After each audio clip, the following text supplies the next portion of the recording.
নমস্কাৰ। মহাত্মা গান্ধীক আমি এজন ফিলচফাৰ তেনেকুৱা সময়ৰ ছ'চিয়েল ইঞ্জিনিয়াৰ হিচাপে কথাটো পাতিব খুজিছোঁ। 25 বছৰ সময় থাকি পেলাই তেখেতে ভাৰতলৈ উভতি আহিছিল। যে ভাৰতবৰ্ষত যদি আমি স্বৰাজ বা লোকেল সেল্ফ যিবিলাক ভিলেজ আছে আৰু ভিলেজবিলাকৰ নিজা নিজা শাসন পদ্ধতি সিহঁতৰ মানে সিহঁতৰ যিখিনি সামাজিক সমস্যা যিখিনি ৰাজনৈতিক সমস্যা বা ব্যক্তিগত সমস্যাক লৈ পেলাই পঞ্চায়তী ৰাজ পদ্ধতিৰে তেখেতে গোটেই মানুহখিনিকে ডিচেন্ট্ৰেলাইজ কৰিব খুজিছিল আৰু ডিচেন্ট্ৰেলাইজ কৰিব খোজাৰে পঞ্চায়তী ৰাজ হৈছে এনেকুৱা এটা ষ্টেপ 1992 73rd নাম্বাৰ কনষ্টিটিউশ্যন মানে এমেণ্ডমেণ্ট কৰি আমাৰ ভাৰতবৰ্ষত পঞ্চায়তী ৰাজ ব্যৱস্থা আৰম্ভ কৰা হৈছিল আৰু তেতিয়াৰ সেই পঞ্চায়তী ৰাজ ব্যৱস্থা আৰম্ভ কৰাৰ পিছৰ সময়খিনিত যদি আপুনি ফিলচফিকেলি বা সাইকোলজিকেলি গোটেই ভাৰতীয় সমাজ ব্যৱস্থাত আপুনি লক্ষ্য কৰে তেতিয়া দেখিব যে পঞ্চায়তী ৰাজ ব্যৱস্থাই দেশৰ প্ৰতিজন মানুহৰ লগত গোটেই শাসন ব্যৱস্থাটোক লগ কৰাই ৰাখে। প্ৰতিজন মানুহৰ দেশৰ একদম দূৰ দিগন্তত মানে বাস কৰা কোনোবা এজন নাগৰিকেও ভাৰতৰ শাসন ব্যৱস্থাৰ লগত জড়িত হ'ব পাৰে। তেখেতৰ সমস্যা পঞ্চায়তী ৰাজ ব্যৱস্থাৰ জৰিয়তে দেশৰ বিভিন্ন অংশলৈকে বা দেশৰ মেইন কেন্দ্ৰস্থললৈকে তেখেতৰ সমস্যাসমূহ লৈ যাব পাৰে। তো এনে ধৰণৰ দৰ্শন তেখেতে আমাক দিছিল আৰু যি দৰ্শন আমি আমাৰ সংবিধান আমাৰ যিটো ছ'চিয়েল চিষ্টেম আমাৰ যিটো এডুকেশ্যন চিষ্টেম আমাৰ যিটো political system social welfare state হোৱাৰ আমাৰ চিষ্টেম আমি যে আমাৰ নিম্ন খবৰ মানুহখিনিকো যে চিন্তা কৰি আমি সিহঁতৰ গোটেই জীৱন ব্যৱস্থাক উন্নত কৰি এটা নিৰ্দিষ্ট দিশলৈকে লৈ আহিব পাৰোঁ আৰু এই লৈ আহিব পৰাৰ যিটো দৰ্শন যিটো চিন্তা সেই চিন্তা মহাত্মা গান্ধীয়ে আমাৰ ভাৰতৰ সংবিধানত তেনেকৈ সোমাই থৈ গৈছিল। চবতে আপুনি ভাৰতীয় এই মহান মনীষীজনৰ দৰ্শন দেখিব পাব। আপুনি আমেৰিকাৰ যদি অলপমান পলিচিৰ ক্ষেত্ৰত চাব খোজে তেতিয়া দেখিব যে চিভিল ৰাইটছ যিটো এক্ট 1964ৰ আমেৰিকাৰ মাৰ্টিন লুথাৰ কিং জুনিয়ৰৰ জৰিয়তে হোৱা বিশাল মুভমেণ্টৰ জৰিয়তে চিভিল ৰাইটছ বা হয়তো আজিও সমাজত আপুনি তেনেকুৱা কিছুমান মানুহক লগ পাব যিবিলাক মানুহে মহাত্মা গান্ধীৰ আদৰ্শৰে অনুপ্ৰাণিত নিশ্চয় হৈছিল হ'লেও তেখেতৰ সেই নিগেটিভ কথাবিলাকক লৈ সমাজত তেখেতে নিগেটিভ ধৰণে প্ৰচাৰ কৰে। তেখেতৰ মিম বনাই ছ'চিয়েল মিডিয়াত পাব্লিছ কৰে যিজন মানুহে 1915 চনত ভাৰতবৰ্ষত আহি পেলাই সেইখিনি সময়ত ভাৰতবৰ্ষৰ আমাৰ যিটো সামাজিক ব্যৱস্থা আমাৰ যিটো ইকনমিক লেভেল আছিল তেতিয়া আমাৰ মানুহৰ দুৰ্দশা চাই পেলাই তেখেতে এটা দৰ্শন দিব চেষ্টা কৰিছিল যে মই নিজে যিখিনি লজ্জা নিবাৰণৰ কাৰণে পিন্ধিব লাগে কাপোৰ সেইখিনিয়ে পিন্ধিম যিহেতু মোৰ দেশৰ জনতাই গোটেই দেহটো থাকিবলৈ সম্পূৰ্ণ তেওঁৰ ক্ষমতা নাই। সেই অৱস্থাত দেশৰ যিজন শ্ৰেষ্ঠ দাৰ্শনিক হিচাপে দেখুওৱা হৈছিল তেখেতক আৰু সেই শ্ৰেষ্ঠ দাৰ্শনিকজনে এইটো দেখাইছিল যে তেখেতে আঁঠুৰ ওপৰলৈকে চুৰিয়া পিন্ধি এইটো দেখাইছিল যে ভাৰতবৰ্ষত ৰাজনীতিক নেতাসকল মহাত্মা গান্ধীৰ আদৰ্শৰে অনুপ্ৰাণিত হ'ব লাগে। মহাত্মা গান্ধীৰ আদৰ্শৰে তেখেতসকলে সমাজ ব্যৱস্থাক চলাই নিব লাগে। য'ত দুখীয়া মানুহ আছে তাৰ পলিটিকেল লিডাৰজনে মাৰ্চিডিছত ঘূৰি থকাৰ ফিলচফি তেখেতৰ নাছিল। আপুনি যিমানেই যুদ্ধ কৰক আপুনি যিমানেই যি নকৰক শান্তি আৰু অহিংসাৰ পথটোৰে আপুনি সকলো সমস্যা সমাধান কৰিব পাৰি কিন্তু আপোনাক সেই দৰ্শনখিনি আপুনি জানিব লাগিব। গান্ধীয়ে দিয়া দৰ্শনখিনি আপুনি কিতাপ পঢ়ক আপুনি ইণ্টাৰনেটৰ ৰিচৰ্চ চাওক মহাত্মা গান্ধীৰ নামত থকা সেই ৱেব পৰ্টেল আছে আপুনি ৱেবছাইটটোত যাওক যাই পেলাই আপোনাৰ ভিতৰতো যে এজন মহাত্মা গান্ধী সেই যিটো সংজ্ঞা মহাত্মা গান্ধীৰ যিটো দৰ্শন সেই দৰ্শন আপুনি ভাৰতবৰ্ষৰ প্ৰতিজন নাগৰিকৰ মনত সেই মহাত্মা গান্ধীৰ দৰ্শন বিচাৰি পাবই। হয়তো কোনোবা সময়ত তেখেতে সেই দৰ্শন পাহৰি অহিংস নীতিক পাহৰি তেওঁ হিংসাৰ লগত জৰ্জৰিত হৈছে কিন্তু আপুনি পিছ মুহূৰ্ততে যদি তেখেতক চালি জাৰি চাব খোজে তেখেতক আকৌ বিশ্লেষণ কৰিব খোজে দেখিব যে প্ৰতিজন মানুহৰ ভিতৰত মহাত্মা গান্ধীয়ে তেওঁ জীয়াই আছে। অকল ভাৰতবৰ্ষ নহয় গোটেই পৃথিৱীতে আপুনি যাওক যিবিলাক শান্তিৰ বাৰ্তা প্ৰেৰণ কৰা যিবিলাক দেশ সেই দেশবিলাকত আপুনি চাওক আৰু চবৰে মানুহজনৰ বা প্ৰত্যেকজন সেই দেশৰ নাগৰিকত আপুনি দেখা পাব যে মহাত্মা গান্ধীৰ দৰ্শন প্ৰতিজন মানুহৰ ভিতৰত সোমাই আছে। হয়তো আপোনাৰ আনকনচিয়াছ আনকনচিয়াছ ব্ৰেইনে সেইটো হয়তো আপোনাক নজনাকৈ আপোনাক এজন মহাত্মা গান্ধীৰ আদৰ্শৰে আপোনাক এজন তেনেকুৱা মানুহ থৈ দিছে বনাই আপুনি বিচাৰি চাব পাৰে আপুনি যেতিয়া সমাজত যায় আপুনি যেতিয়া যিকোনো এটা কামত দুজন বা তিনিজন মানুহৰ লগত আপুনি লগালগি হয় তেতিয়াই আপুনি দেখিব যে মানুহকেইজনে আমি তেতিয়া মাৰামাৰিতো নাই কৰা আমিতো কাজিয়া কৰি থকা নাই আমি তিনিজন বা চাৰিজন মানুহে কথা পাতি আছোঁ তাৰ মানে আমি সেইখিনি মুহূৰ্তত আমাৰ ভিতৰত মহাত্মা গান্ধীৰ দৰ্শন সোমাই আছে আমি তৰ্ক যুদ্ধ মাৰামাৰি নকৰি পেলাই আমি কি কৰিছোঁ মহাত্মা গান্ধীৰ সেই আদৰ্শটোৰ জৰিয়তে সেই দৰ্শনটোক আমাৰ প্ৰেক্ষাপটত ৰাখি পেলাই আমাৰ প্লেটফৰ্মত ৰাখি পেলাই আমি কথা বা এটা বিষয়ৰ ওপৰত বিশ্লেষণ কৰিছোঁ এনেকৈ আপুনি যদি চাই গোটেই পৃথিৱীৰ মানুহবিলাকৰ ভিতৰত সন্ত্ৰাসবাদীবিলাকৰ কথা মই নকওঁ সন্ত্ৰাসবাদীবিলাকৰ বাহিৰে যিখিনি মানুহক আপুনি জেনেৰেল মানুহ বুলি কয় সাধাৰণ জনতা সেই সাধাৰণ জনতাখিনিত আপুনি প্ৰতিজনৰে মুখত বা প্ৰতিজনৰ ভিতৰত অন্তৰাত্মাৰ লগত সংলগ্ন হৈ থকা সেই মহাত্মা গান্ধীজন বিচাৰি পাব তেনেকৈ মহাত্মা গান্ধী আপোনাৰ মোৰ সেই ৰাতিপুৱাৰ পৰা সন্ধিয়ালৈকে ওলাই থকা পইচাৰ নোটখনতে মহাত্মা গান্ধী নহয় মহাত্মা গান্ধী আপোনাৰ আদৰ্শত আছে আপোনাৰ যিটো আনকনচিয়াছ ব্ৰেইন তাত আছে আপোনাৰ যিটো সংস্কাৰত মহাত্মা গান্ধী আছে আপোনাৰ যিটো সামাজিক পদ্ধতি আপোনাৰ যিটো শিক্ষা পদ্ধতি আপোনাৰ যিটো চিন্তন মনন কৰাৰ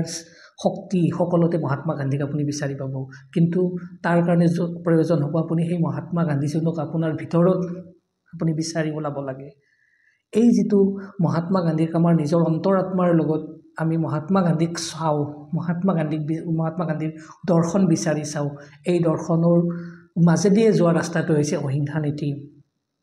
মহাত্মা গান্ধীয়ে এটা কথা কৈছিল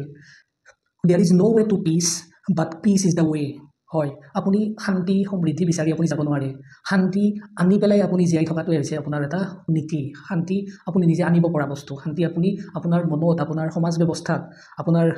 ব্যক্তিগত সমস্যাত আপুনি শান্তি যদি আনিব লাগে পিচ আনিব লাগে নন ভায়োলেন্সেৰে আপুনি চিন্তা কৰিব লাগে তেতিয়াহ'লে আপুনি মহাত্মা গান্ধীৰ দৰ্শনেৰে অনুপ্ৰাণিত হ'বই লাগিব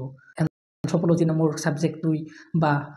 ডাৰউইনৰ ইভলিউশ্যনেল থিয়ৰীৰ ফালৰ পৰা আমি এটা কথা জানিব পাৰোঁ যে আজি আমি যিটো অৱস্থাত আছোঁ এই অৱস্থাত আমি আগতে নাছিলোঁ আমি জংঘলত আছিলোঁ আমি আমাৰ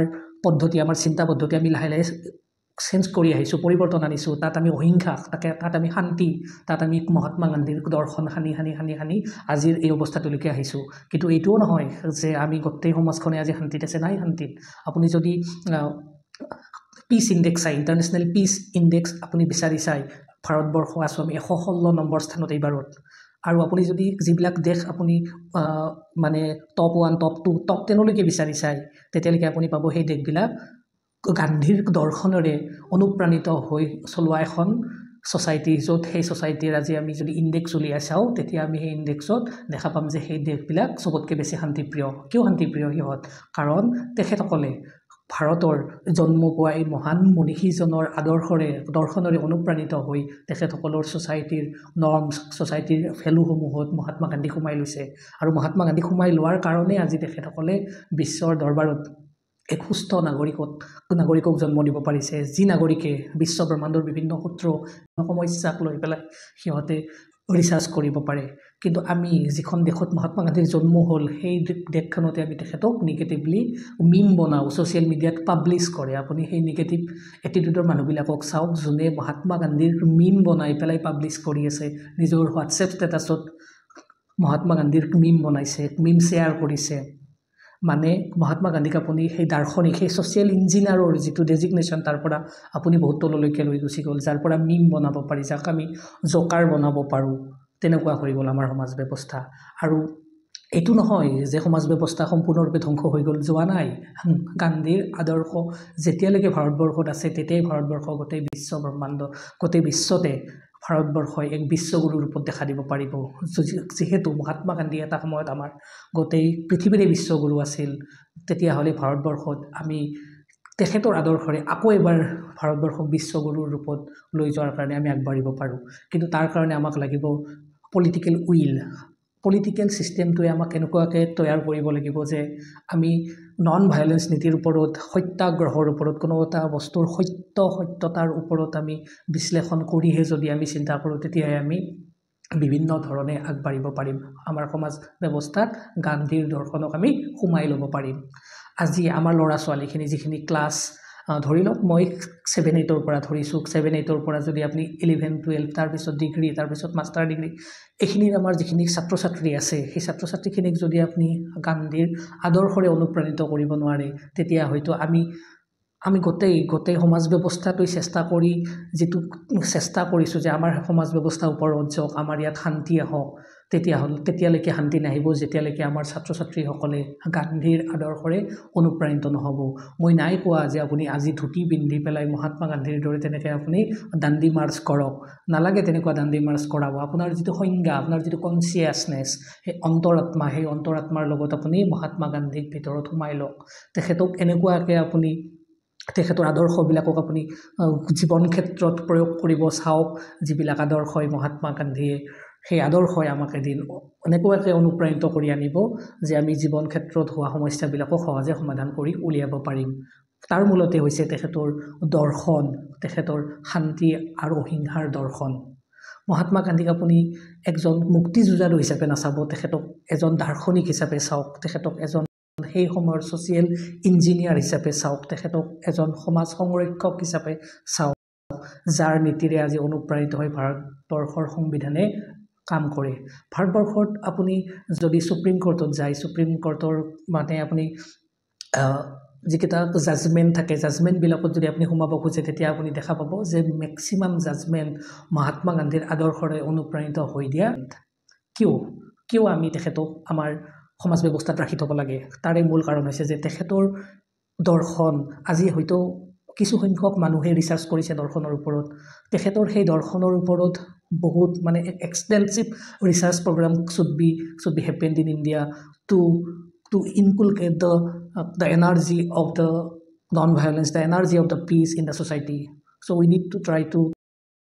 install the social যেতিয়ালৈকে বিশ্ব ব্ৰহ্মাণ্ড চলি থাকিব যেতিয়ালৈকে মানৱ সভ্যতা থাকিব তেখেতৰ সেই নন ভায়োলেন্স আৰু তেখেতৰ সেই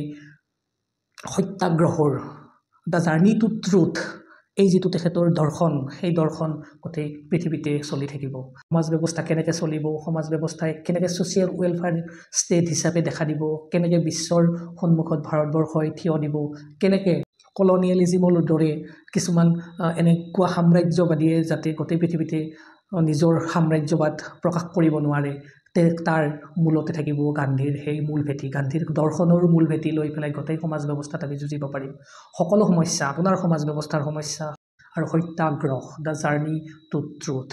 মহাত্মা গান্ধীৰ কথা পাতি থাকিলে হয়তো ভিডিঅ'টো বহুত বেছি দীঘল হৈ যাব বা তেখেতৰ কথা শেষ কৰিবই নোৱাৰিম এনেকুৱা ধৰণে তেখেতৰ ওপৰত আমি চিন্তা কৰিব পাৰোঁ আপুনি জানে ৰাষ্ট্ৰসংঘৰ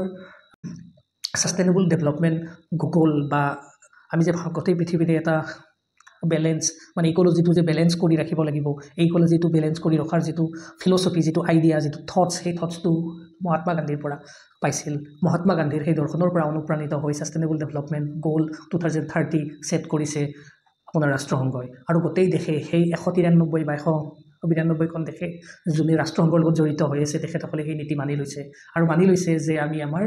জীৱকুলক জীয়াই ৰাখিব লাগিলে আমাৰ যদি পৰিৱেশক আমি জীয়াই ৰাখিব লাগে আমাৰ যিটো এই প্ৰাকৃতিক এটা কি বুলি ক'ম মই আপোনাক তন্ত্ৰ এটা ইক'লজি এই পৰিৱেশ তন্ত্ৰটো যদি জীয়াই ৰাখিব লাগে তেতিয়াহ'লে আমাক এটাই বস্তু দৰকাৰ হ'ব সেইটো হৈছে অহিংসা নীতি আপুনি দেখিছে আমাৰ অসমত আপুনি আজিৰ পৰা হয়তো আজি 2-1 বছৰ আমি অলপ কমকৈ শুনা পাইছোঁ যে আমাৰ গড় হত্যা এতিয়া নাই হোৱা আৰু তাৰ বাবে আমি সকলো তাত জড়িত হৈ থকা অথৰিটিক আমি ধন্যবাদ জনাইছোঁ তো এই যে আমি জীৱ জন্তুক ৰক্ষা কৰিব লাগে জীৱ জন্তুক মাৰিব নালাগে এই ধাৰণাটো মহাত্মা গান্ধীৰ আদৰ্শৰ মহাত্মা গান্ধীৰ দৰ্শনৰ পৰাই আহিছে আপুনি ৰাস্তাৰে দেখিছে যে এডাল ডাঙৰ মানে অজগৰ সাপ আপোনাৰ মানুহখিনিৰ মাজেৰে যাই আছে এতিয়া আপোনাৰ হাতত অপশ্যন থাকিব যে সাপখৰক হয়তো মাৰিব পাৰে বা সাপটোক আপুনি লৈ পেলাই ফৰেষ্টৰ কোনোবা অফিচাৰৰ হাতত চমজাই দিব পাৰে এই যে আপুনি সাপটোক নামাৰি পেলাই একজন ফৰেষ্ট ৰেঞ্জাৰ বা ওচৰৰ ফৰেষ্ট অফিচত আপুনি কথাটো জনালে এইটোৱে হ'ল গান্ধীৰ দৰ্শন যে সেইখিনি সময়ত আপুনি গান্ধীৰ দৰ্শনৰে আগবাঢ়িলে যাৰ বাবে সেই জীৱটোৰ হত্যা নহ'ল বা জীৱটোক আমি অত্যাচাৰ নকৰিলোঁ তেখেতক যাব দিলোঁ এনেহেন ধৰণে আপুনি যদি প্ৰকৃতিৰ প্ৰতিটো জীৱৰ কথা ভাবে প্ৰকৃতিৰ যিকেইটা জীৱ এতিয়ালৈকে নাইকিয়া হৈ গ'ল এক্সটিংক্ট হৈ গ'ল তাৰে কিছুমান জীৱ এই সব জীৱবিলাকক লৈ পেলাই সিহঁতৰ জীৱনশৈলী আৰু সিহঁতৰ অধিকাৰ বুলি যদি আপুনি মানি চায় সেই অধিকাৰৰ মূল দৰ্শন মহাত্মা গান্ধীৰ দৰ্শনৰ তাৰপিছত আৰু আপুনি দেখিব যে আমি পৰিৱেশ অকল জীৱ জন্তুক ৰক্ষা কৰি আমি পৰিৱেশ ৰক্ষা কৰিব নোৱাৰিম পৰিৱেশ ৰক্ষাৰ কাৰণে আমাক লাগিব আমাৰ মানুহৰ সাইকোলজি আমি যিখিনি মানুহ জীয়াই আছো এতিয়ালৈকে 800 কৰোৰ হোমো সেপিয়েন্স গোটেই পৃথিৱীত ডিস্ট্ৰিবিউট হৈ আছে এই 800 কৰোৰ মানুহৰ যিটো মেণ্টেল ষ্টেট সেই মেণ্টেল ষ্টেটটোক আপুনি গান্ধীৰ আদৰ্শৰেও আপডেট কৰিব পাৰে আপোনাক নাই কোৱা যে আপুনি ইন্ডিভিজুৱেলিজম পাহৰি যাওক সম্পূৰ্ণৰূপে সোশিয়েলিজমকে আপুনি আকোৱালি লওক নহয় এফালে ইন্ডিভিজুৱেলিজম এফালে সোশিয়েলিজম যেটো মাজৰ ৰাস্তা সেই মাজৰ ৰাস্তাটোৱে হৈছে মহাত্মা গান্ধীৰ দৰ্শন বহুতো এনেকুৱা পলিসি আছে যেনেকৈ এনৰেগা আপুনি যদি এনৰেগা চাই তাৰ পিছত আপুনি প্ৰধানমন্ত্ৰী আৱাস যোজনা তাৰ পিছত যদি আপুনি আয়ুষ্মান ভাৰত ফ্ৰী 5 লাখ টকাৰ যে স্বাস্থ্যৰ কাৰণে প্ৰতিজন মানুহক অধিকাৰ দিছিল এই অধিকাৰবিলাক ক'ৰ পৰা আহিছে গান্ধীৰ দৰ্শনৰ পৰা আজি চাইনা আমাৰ ওচৰৰ দেশ আমাতকৈ জনসংখ্যা এতিয়া সিহঁতৰ কম সিহঁতৰে পিচ ইনডেক্স যদি চাই আপুনি সিহঁতৰ পিচ ইনডেক্স আছে 88 ৰেংকিঙত আছে আমি আছো 116ত আমি চাইনাতকৈ বহুত তলত আছো সুখ বিচাৰি আমাৰ ইয়াৰ মানুহে চাইনাতকৈ বহুত সুখ বিচাৰিব লগা হয় চাইনাৰ মানুহখিনি সুখ বিচাৰিব লাগিলে আমাতকৈ অলপ কম কষ্ট কৰিলে হয় সুখ বুলি ক'লে তাৰ বিশ্লেষণ আমি নকৰো কাৰণ সুখ বুলি ক'লে বহুত ক্ষেত্ৰত সুখৰ কথা আপোনাৰ আহি পৰে কিন্তু এই যে পিচ ইনডেক্সত আমি হয়তো যোৱা 3 বছৰ 4 বছৰত আমি অলপ দুটা তিনটা ষ্টেপ ওপৰত গৈছো কিন্তু আমি বহুত বেছি এক্সেল কৰিব পৰা নাই বহুত বেছি ওপৰলৈকে এইকাৰণে যাব পৰা নাই কাৰণ আমাৰ নীতিসমূহ বহুততে মহাত্মা গান্ধীৰ আদৰ্শক পাহৰি গৈছে মহাত্মা গান্ধীৰ আদৰ্শ সোমাই লোৱা নাই মহাত্মা গান্ধীৰ আদৰ্শ আপুনি জীৱনৰ প্ৰতিটো ষ্টেপত এবাৰ সোমাই চাওক তেতিয়া আপুনি দেখিব আপোনাৰ সমস্যাৰ সংখ্যা বহুত তললৈকে নামি গৈছে এখন শুদ্ধ সমাজ এখন স্বাস্থ্যৱান সমাজ আৰু এখন প্ৰভুত্বশালী মানে প্ৰতিপত্তিশালী সমাজ এখন যদি আপুনি সৃষ্টি কৰিব লাগে তেতিয়াহ'লে মহাত্মা গান্ধীৰ আদৰ্শৰ বাহিৰে বেলেগ আদৰ্শক আপুনি আকোৱালি ল'ব নোৱাৰিব নমস্কাৰ জনাইছো আজিৰ ভিডিঅ'টো হয়তো অলপ দীঘল হ'ব পাৰে দীঘল হ'লেও আপোনালোকে চাব আৰু গান্ধীৰ দৰ্শনক আপুনি 2 অক্টোবৰ দিনটোক অকল ড্ৰাই ডে বুলিয়ে মানি নল'ব এই দিনটোত আপুনি এটা দৰ্শন তেখেতৰ পৰা লওক প্ৰতি বছৰতে এটা দৰ্শন মহাত্মা গান্ধীৰ দৰ্শন পঢ়ক ইন্টাৰনেটত এনেকুৱা বহুত ৰিচাৰ্চ আছে যিবিলাকৰ পৰা গান্ধীৰ দৰ্শন আপুনি পঢ়িব পাৰিব আৰু সেই দৰ্শনৰ এটাকে আপোনাৰ জীৱনত আপুনি উনুকিয়াই চাব আৰু পাব যে জীৱন বহুত শান্তি আৰু শান্তিপ্ৰিয় জীৱনৰ কাৰণে মহাত্মা গান্ধীৰ দৰ্শন যথেষ্ট প্ৰয়োজনীয় নমস্কাৰ